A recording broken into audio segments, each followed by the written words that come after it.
I'm Deborah Colson and I live in Nairobi, and this is the Physic Garden, medicinal herb garden, that I've created here in Karen.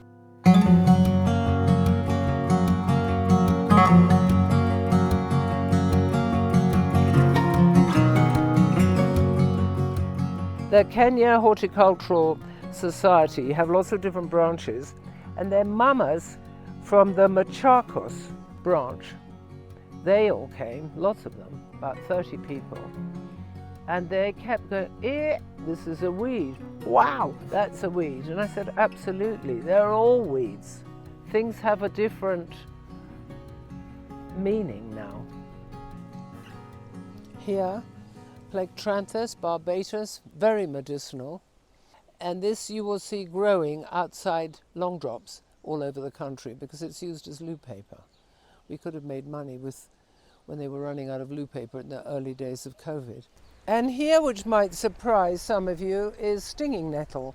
It's indigenous to Kenya and it's called Urtica marsaica, as in Maasai, and is much, much stronger than the English nettles and highly medicinal for the blood, for the kidneys, arthritis, rheumatism. And in the Second World War, I remember my grandmother telling me that the Ministry of War came out with a cookbook, and one of the things in it was nettle soup. Just don't use nettle as a garnish.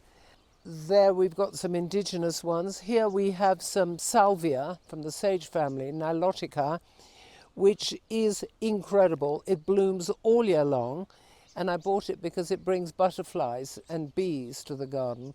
Well, I looked it up to see Google the qualities, and it's antimicrobial and antibacterial and antifungal and fights free radicals. So just these things growing wild in the bush are full of medicine. I mean, I'm a trained garden designer. I went sideways. I became more interested in plants that do something rather than just pretty gardens in the suburbs. I love designing. So the way I do my designs is I pick shapes, and all shapes have meanings. This is now sacred geometry, which becomes highly mathematical. Like a square is male, a circle is female, a squared circle is balance, a triangle is fire, which is dynamic. I have become much more enamored with circles and spirals and curves because they're softer, they're feminine, and it's more natural, as in nature doesn't have a lot of squares. You can see the plants growing over into each other, and that's not carelessness. I've told everybody who works in the garden, don't cut them if they're growing forwards. If they're going sideways into each other's houses, then stop, because they can strangle each other. But I love this sort of Alice in Wonderland feeling of just nature going, being so abundant and beautiful. Oh, and this rue that the Ethiopians put in their coffee. And then my gardener had made lots and lots of cuttings of this. And when I had some of the Horticultural Society people come here, I said, they all bought it. I said, why are you all buying it? And they said, oh, because it keeps snakes away. So all these plants, they have their medicinal qualities, and they've got all the mythology and the stories that go with them, which I love.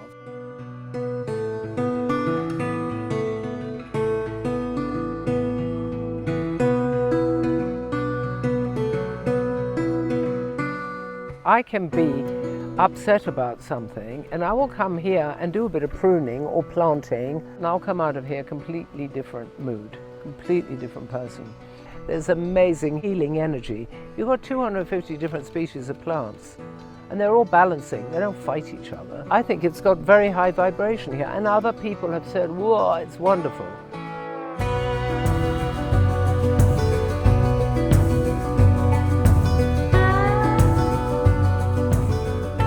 This here is ashwagandha, which is the sort of popular herb at the moment. However, the Indians have been using it in Ayurvedic medicine for 5,000 years. And it's an adaptogen, which means if you're low, it's going to bring you up. And if you're sort of super stressed out, it'll bring you down. And here is quite fun, milk thistle. that is very good for the liver. And my daughters used to take milk thistle pills before they went out to stop them getting hangovers or when they got back.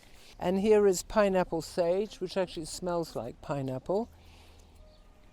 And here is sage itself. We've got a lot of sage, which is very good for the brain, hence the word sage, which means wisdom, and delicious in cooking. And this is interesting, another Artemisia annua, which they use in malaria. Now they're using it in COVID. Tanzania, Madagascar, they're all using it enormously for COVID, and lots of COVID research being done on this. But it is proven to help malaria.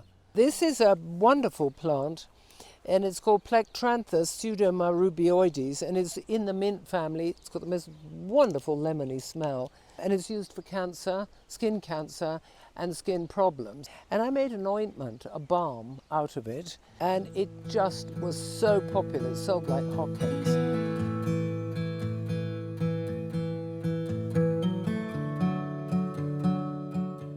My mission statement is to show people the importance of nature through plants. As humans, we're inclined to try and conquer that which we don't understand. And people don't understand nature now, and I think this is a huge problem.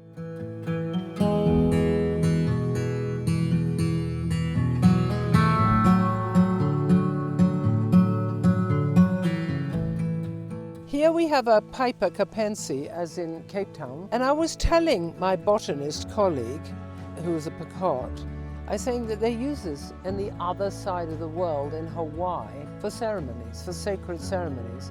And he said, we also use this for ceremonies. I mean, can you imagine, other side of the world, same plant, same use?